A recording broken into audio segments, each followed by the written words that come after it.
Nos destaques do Panorama CBN de hoje, eu conto para você que foram anunciadas mudanças na equipe econômica do governo. O braço direito do ministro da Fazenda, Fernando Haddad, foi indicado para ser diretor no Banco Central. Essa escolha de Gabriel Galípolo acontece em meio às críticas do presidente Lula sobre a taxa de juros. Na política, após derrotas no Congresso, o presidente Lula mandou os ministros do governo buscarem votos nos próprios partidos. E Anderson Torres, ex-ministro de Bolsonaro, prestou depoimento na Polícia Federal para explicar as blitzes feitas pela Polícia Rodoviária Federal no dia do segundo turno das eleições.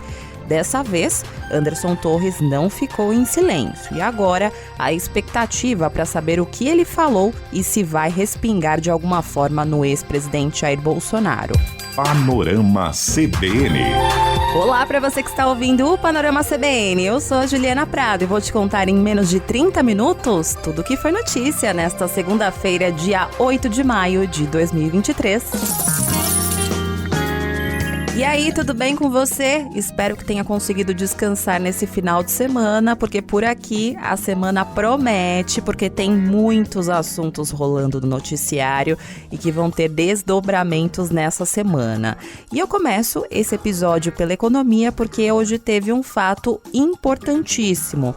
O ministro da Fazenda, Fernando Haddad, anunciou Gabriel Galípolo, atual secretário executivo do Ministério da Fazenda, ou seja, o braço direito dele, para assumir a diretoria de política monetária do Banco Central. Caso o nome dele seja aprovado, porque é uma indicação, ele vai ser um dos diretores que vai fazer parte do Copom, que é o Comitê de Política Monetária do Banco Central. E ele vai participar diretamente das discussões do comitê para definir a taxa de juros. Falei agora para você que esse anúncio é importante porque, como você está acompanhando por aqui nos últimos episódios, o presidente Lula tem criticado com frequência a taxa de juros e sempre quando ele vai fazer isso, ele aponta o dedo diretamente para o presidente do Banco Central, Roberto Campos Neto.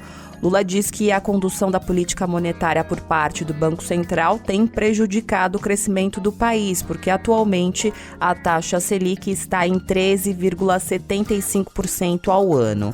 E o presidente do Banco Central não pode ser tirado do cargo, porque existe uma lei que foi aprovada durante o governo Bolsonaro que criou a autonomia do Banco Central, ou seja, Roberto Campos Neto ele só sai do cargo se ele pedir demissão ou no fim do mandato dele. Mas o governo federal tem o direito de fazer 8 indicações de nomes para ocupar algumas diretorias do Banco Central. E foi exatamente isso que Haddad anunciou hoje. O nome de Gabriel Galípolo e também de Ailton Aquino dos Santos. Ele foi indicado para o cargo de diretor de fiscalização do Banco Central. Ailton é servidor de carreira do Banco Central. Só que essas indicações que foram anunciadas hoje precisam ainda da aprovação dos senadores. Os dois indicados, antes de assumirem as posições no Banco Central, vão passar por uma sabatina no Senado. E ao anunciar aí esses nomes, o ministro Fernando Haddad foi questionado sobre eventuais críticas do mercado financeiro a essas indicações do governo. Mas Haddad disse que Galípolo é conhecido por economistas e que a indicação do nome foi uma sugestão do próprio presidente do Banco Central, Roberto Campos Neto. Galípolo foi presidente de banco, já trabalha comigo, é conhecido dos economistas, trabalha comigo já há muitos meses. É co-partícipe, co-autor de todas as políticas públicas que estão sendo endereçadas ao Congresso Nacional. Só por curiosidade, né, se isso... a primeira vez que eu ouvi o nome do Galípolo para o Banco Central partiu do Roberto Campos Neto.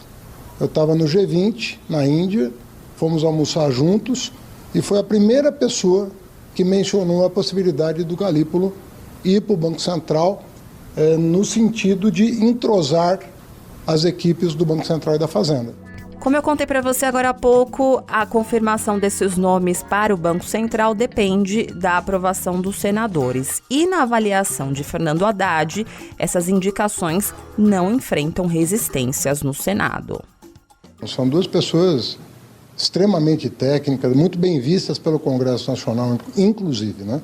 No caso do Gabriel, o Gabriel tem transitado muito por Câmara e Senado, negociado os principais projetos do Ministério da Fazenda ao meu lado, às vezes com agenda própria, uma boa relação com os presidentes da casa, com os líderes partidários. Eu acredito que nós vamos ter uma tramitação tranquila. Se o nome de Galípolo for aprovado, Haddad vai perder o número 2 dele, o braço direito. Só que para o lugar, Haddad já anunciou o nome.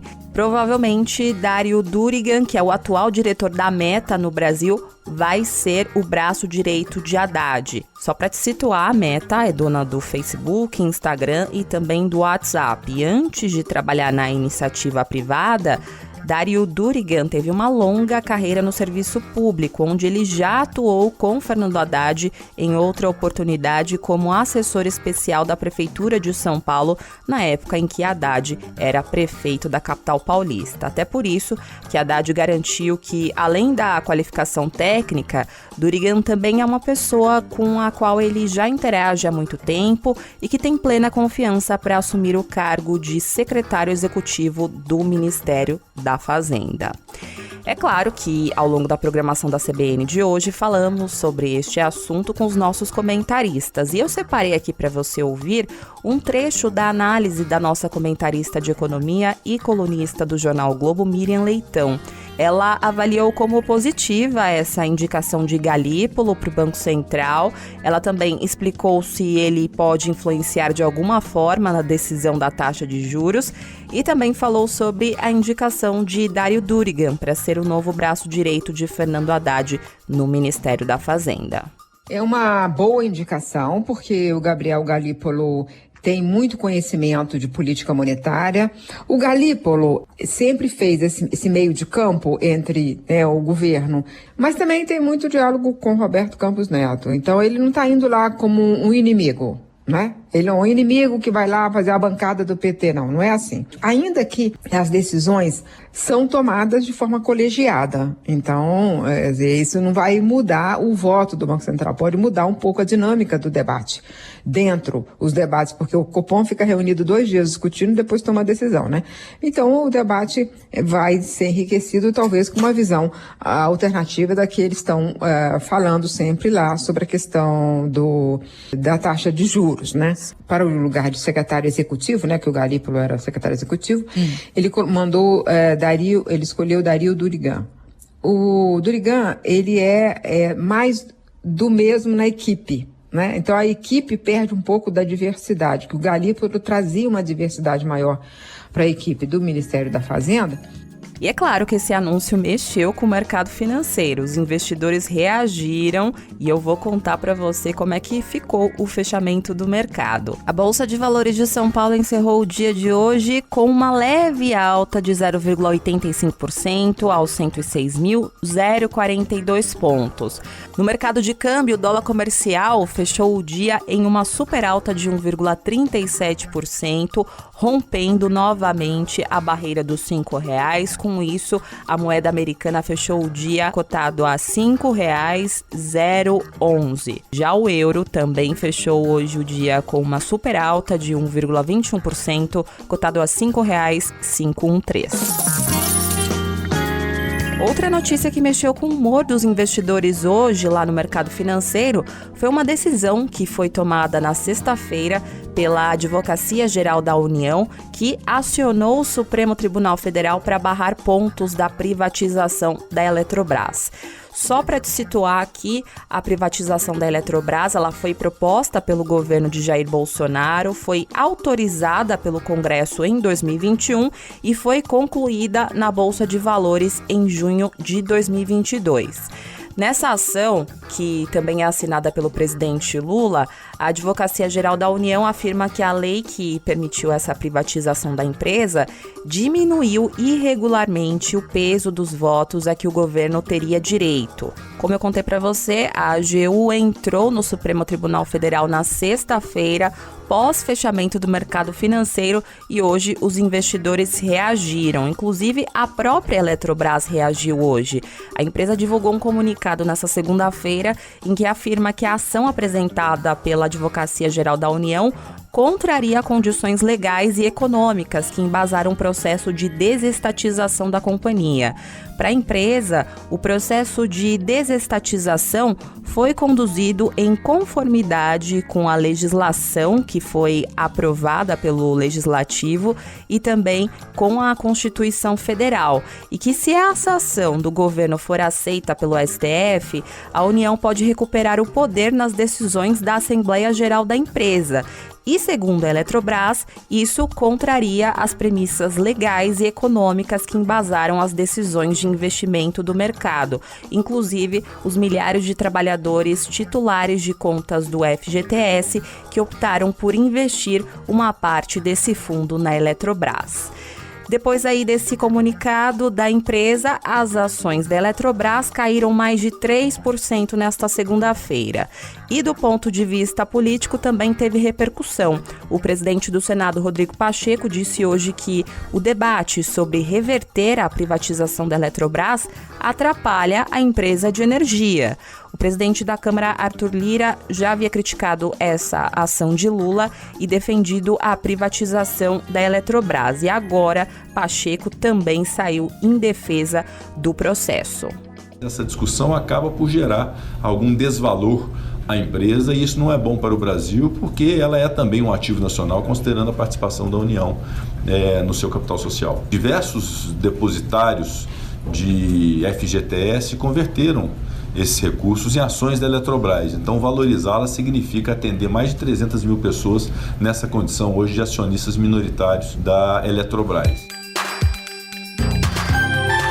Nos últimos dias, o presidente Lula tem mexido em assuntos que batem de frente com o Congresso, como a privatização da Eletrobras, que eu dei de exemplo agora há pouco. E na semana passada, como você também acompanhou aqui no Panorama CBN, os deputados derrubaram vetos do presidente Lula em relação ao marco do saneamento, algo que também já tinha sido votado pelos congressistas, e com isso o governo Lula acumulou mais uma derrota. Sem contar a abertura da CPMI dos ataques golpistas, também a história da votação do projeto das fake news, que era para ser votada, mas o governo não conseguiu votos suficientes, e aí, para evitar uma nova derrota, tirou o projeto de votação para ganhar tempo e também os votos necessários. E aí, hoje, depois dessas sucessivas derrotas, em meio a essa crise na articulação política do governo com a Câmara dos Deputados, o ministro das Relações Institucionais, Alexandre Padilha, que é o responsável por dialogar com os parlamentares e fazer aí esse meio de campo entre o governo e o Congresso, disse hoje que o presidente Lula determinou que haja conversas com partidos que comandam ministérios no governo dele. As primeiras reuniões, segundo o ministro, vão ser com os partidos PSB de bola e PSD de dado, depois com o MDB e União Brasil. Isso aí acontece porque esses partidos que têm cargos no governo não estão conseguindo convencer os parlamentares do mesmo partido a votar a favor das pautas do governo Lula. Mesmo partidos que têm ministros votaram contra o governo, e agora o governo Lula quer entender os motivos da derrota e também da posição dos deputados. Padilha também informou hoje que o governo está liberando as emendas parlamentares de acordo com o calendário do orçamento da União. Essa demora na liberação de emendas, que é um instrumento usado de forma legal e faz parte da política, é uma queixa dos congressistas em relação ao Palácio do Planalto. Além disso, o ministro disse hoje que o governo está disposto em conversar com deputados de primeiro mandato que ainda não têm o direito de indicar buscar emendas parlamentares individuais. O objetivo do governo é construir alianças em torno de outras emendas que possam ser direcionadas a projetos prioritários para o governo. Durante a explicação aí sobre o que está acontecendo com a articulação política do governo Lula, o ministro Padilha foi questionado sobre as críticas em relação à atuação dele, porque nos bastidores os parlamentares estão reclamando que o ministro não está tendo um diálogo com eles e com isso está perdendo o poder de articulação política, o que resulta nessa rebelião que você está acompanhando. Mas sobre isso, o ministro se defendeu. Ele disse que tem experiência política. Ele também foi questionado se Lula vai participar diretamente das reuniões com os partidos, mas Padilha negou. Ao mesmo tempo, ele disse que, de alguma forma ou de outra, o presidente Lula sempre está envolvido com articulação política. Só que, nos bastidores, é previsto que Lula intensifique diretamente o diálogo com os deputados nos próximos dias, tarefa que ele tinha dado para Padilha, mas que não está surtindo efeito. O que tem de melhor na articulação política do Brasil é o presidente Lula. Participa ativamente, vai continuar participando ativamente. Toda vez que ele precisar entrar em campo, vai entrar. E é bom demais a gente ter o Pelé da política para poder entrar em campo a hora que precisar entrar. Eu estou acostumado a esse cargo. Não sou marinheiro de primeira viagem. Participei da coordenação política do presidente Lula desde o primeiro governo, quando vim para a coordenação política em 2005 ainda. Estou acostumado com as tarefas desse cargo. Nós temos tido muitas vitórias. Tivemos uma derrota na semana passada. É raríssimo time ser campeão invicto. Num campeonato você empata, você perde. Para ser campeão você não pode perder a final. E tenho certeza absoluta que nós estamos construindo um time, uma base, uma estratégia de governo sob a liderança do presidente Lula para ganhar, ser vitorioso naquelas que são as votações mais importantes e prioritárias. Ainda falando do governo Lula, o presidente assinou hoje uma lei que inclui o programa Brasil Sorridente na Lei Orgânica da Saúde. Com isso, a medida prevê que a população terá direito a atendimento odontológico pelo SUS. Esse programa aí, o Brasil Sorridente, é mais um programa que surgiu nas gestões anteriores do PT e que Lula relançou em seu terceiro mandato. Foi assim com Bolsa Família, Mais Médicos e Minha Casa Minha Vida. A diferença é que hoje, com a assinatura dessa lei, a oferta de serviços odontológicos não poderá ser interrompida ou colocada em segundo plano por gestores federais, estaduais e municipais. E com a sanção e o relançamento do programa, o Ministério da Saúde anunciou que credenciou quase 4 mil novas equipes de saúde bucal e 630 novos serviços e unidades de atendimento. Mudando de assunto, hoje o ex-ministro da Justiça do governo Bolsonaro, Anderson Torres, prestou um depoimento de mais ou menos 3 horas na Polícia Federal para explicar as blitzes feitas pela Polícia Rodoviária Federal no dia do segundo turno das eleições em outubro do ano passado. Curiosamente, essas ações foram feitas especialmente no Nordeste, onde Lula recebeu mais votos no primeiro turno contra o então adversário, ex-presidente Jair Bolsonaro. A Polícia Federal suspeita que Anderson Torres, como ministro da Justiça na época, teria arquitetado a operação para atrapalhar o trânsito de eleitores de Lula. Nesse caso aí da atuação na PRF, no dia do segundo turno das eleições, os investigadores descobriram que Anderson Torres pediu um levantamento dos locais onde Lula e Bolsonaro tiveram o melhor desempenho eleitoral. E por causa disso, esse caso pode acabar respingando no ex-presidente Jair Bolsonaro, já que Anderson Torres era ministro da Justiça e chefe da Polícia Rodoviária Federal. Inclusive, há um temor de aliados de Bolsonaro em relação a uma provável delação premiada. Anderson Torres trocou de advogado, mas não há ainda uma indicação nesse sentido de que ele vai fazer uma delação premiada, ou seja, falar tudo em troca de redução de pena. O depoimento sobre esse caso da Polícia Rodoviária Federal estava marcado para o mês passado, mas foi adiado depois do pedido dos advogados que alegaram uma piora no quadro de saúde mental de Anderson Torres. Por isso também que os aliados do ex-presidente Jair Bolsonaro estão com medo desse depoimento. Inclusive, nesse final de semana, Anderson Torres recebeu a visita de aliados de Bolsonaro, como os senadores Rogério Marinho e Magno Malta. Os senadores foram ao batalhão da Polícia Militar, lá no Distrito Federal, e disseram que Anderson Torres está magro, abatido e debilitado. Bom, enquanto eu gravo aqui este episódio, o conteúdo do depoimento não foi divulgado, mas a certeza é que Anderson Torres respondeu todas as perguntas dos investigadores.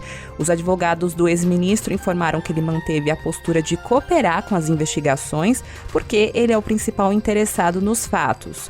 O advogado do ex-ministro disse também que o depoimento ocorreu dentro da normalidade e que as manifestações serão feitas nos autos do processo. Mas ainda tem uma dúvida no ar se realmente ele respondeu todas as perguntas, porque o ministro Alexandre de Moraes, que autorizou esse depoimento de Anderson Torres no caso, frisou que ele não precisaria responder questões que podem prejudicá-lo ou influenciar em sua incriminação. A diferença dessa vez é que o ex-ministro, que está preso desde janeiro, após os atos golpistas, ele já prestou outros depoimentos na Polícia Federal neste ano. E nos outros depoimentos que ele prestou, ele ficou em silêncio, diferentemente de hoje. Então agora fica a expectativa para saber o que ele respondeu durante essas 3 horas de depoimento na Polícia Federal. O fim dessa história aí você pode acompanhar ao vivo com a nossa reportagem na programação da CBN, por meio do nosso site, aplicativo, Globoplay, YouTube, ou você pode acompanhar amanhã na edição da manhã do Panorama CBN.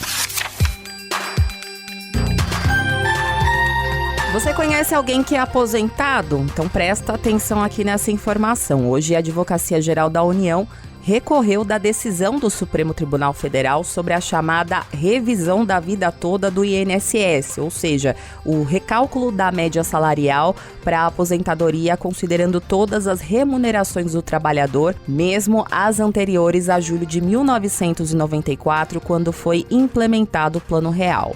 A AGU pediu ao STF a suspensão dos processos que tratam desse tema nas instâncias inferiores da Justiça até a análise do recurso. E também pediu que o Supremo estabeleça que a decisão tomada no julgamento só tenha efeitos para o futuro e não alcance, por exemplo, benefícios que já foram pagos antes do entendimento firmado pelos ministros do STF. A AGU quer que a Corte também faça a chamada modulação de efeitos da decisão, que tem como objetivo estabelecer o alcance do entendimento que foi fixado em relação a processos sobre benefícios que já foram encerrados ou que estão em andamento, porque para a Advocacia Geral da União é preciso garantir a segurança jurídica e evitar impactos orçamentários e também administrativos. Se por acaso você esqueceu aí do que se trata essa revisão da vida toda do INSS, eu vou resumir aqui para você. Em dezembro do ano passado, por 6-5, os ministros do STF decidiram conceder a aposentados e pensionistas essa revisão. E de acordo com especialistas em direito previdenciário, para se beneficiar da revisão da vida toda, é preciso preencher os seguintes requisitos: ter aposentadoria com data de início entre 29 de novembro de 1999 e 12 de novembro de 2019, para que tenha havido a aplicação da regra de transição que está em uma lei de 1999. Também é preciso ter recebido o primeiro pagamento do benefício nos últimos 10 anos e ter começado a contribuir com o INSS antes de julho de 1994. E para fechar essa edição, eu vou retomar um assunto que a Raíssa Cerdeira contou para você na edição da manhã do Panorama CBN de hoje, que é em relação à morte da querida apresentadora Palmirinha Onofre. Ela estava internada desde o dia 11 de abril e morreu no domingo, aos 91 anos, por problemas renais crônicos. Nessa segunda-feira, a cozinheira e apresentadora de TV foi velada e enterrada no cemitério do Morumbi, na zona sul de São Paulo. E por lá, familiares, amigos e fãs da cozinheira prestaram as últimas homenagens à mulher que iniciou a carreira aos 63 anos na TV e revolucionou a culinária na televisão. As filhas de Palmirinha, Sandra Bucci, Tânia Rosa e Nancy Balan, lembraram com orgulho da mãe e deram um conselho que aprenderam com ela. A Palmirinha, força, muita força. Humildade. Humildade. E nunca desista dos seus sonhos, porque ela conquistou todos os que ela queria e que ela sonhou. O empresário Anderson Clayton, que foi intérprete do bonequinho Guinho, que auxiliava a Palmirinha nos programas de TV, diz que aprendeu muito com ela, principalmente sobre generosidade. Palmirinha era uma fortaleza, é e sempre será. Uma mulher de televisão, é impossível. Você olha para uma senhora de 91 anos, frágil, mas de uma força, de uma garra. Ela amava fazer rádio. Quantas vezes a gente foi nos estúdios da CBN gravar e ela chegava, ela queria levar uma empadinha, levar um pão. Então, assim, eu lembro com isso, essa mulher de televisão, que eu aprendi a fazer televisão. Hoje eu sou o empresário que eu sou, porque eu aprendi com ela, sabe? Esse fato que Anderson Clayton contou é verdade. Quando a Palmirinha visitava a redação da CBN e também da Rádio Globo aqui em São Paulo, além de ser uma fofa, ela levava empadinhas pra gente e cuidava como se fosse uma avó, sabe? E foi justamente com esse carisma e talento que ela passou por diversas emissoras de TV e era muito querida. Agora, vão ficar as lembranças de uma mulher que revolucionou a culinária na TV e que tem uma história de vida linda. Obrigada, viu, minhas amiguinhas e meus amigos? Agora eu vou indo nessa. Muito obrigada pela companhia de hoje. O roteiro e a produção deste episódio foram feitos por mim. A montagem e a sonorização são do Adriano Bernardino, o Dri. E não se esqueça que amanhã tem a edição da manhã do Panorama CBN, a partir das 7 horas da manhã, com a Raíssa Cerdeira.